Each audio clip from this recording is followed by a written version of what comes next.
Don't download Klaviyo Enterprise e-commerce marketing app before watching this. Before you download Klaviyo Enterprise, here's what most businesses miss. It's more than just an email tool. At the enterprise level, Klaviyo provides advanced segmentation, automation, and analytics tailored for e-commerce, but most teams misuse it by skipping strategic setup. Step 1. Integrate your e-commerce platform. Klaviyo works best when connected to Shopify, Magento, or WooCommerce. Without integration, customer data remains fragmented. Step 2. Segment your audience. Enterprise Klaviyo allows precise targeting based on purchase history, engagement, and behavior. Most people get this wrong by sending broad campaigns, reducing conversion rates. Step 3. Set up automated flows.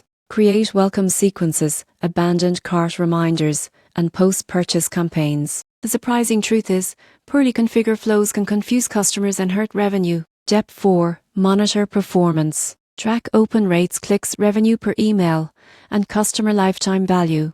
Teams that act on this data see improved ROI and stronger retention. The upside: proper Klaviyo Enterprise use can increase e-commerce revenue by up to 25%, enhance customer retention, and streamline marketing operations. So should you download it? Yes, but only if your team can integrate platforms, segment effectively, and monitor results. For smaller stores, standard Klaviyo plans may be more practical. Subscribe for practical advice before investing in enterprise e-commerce marketing tools.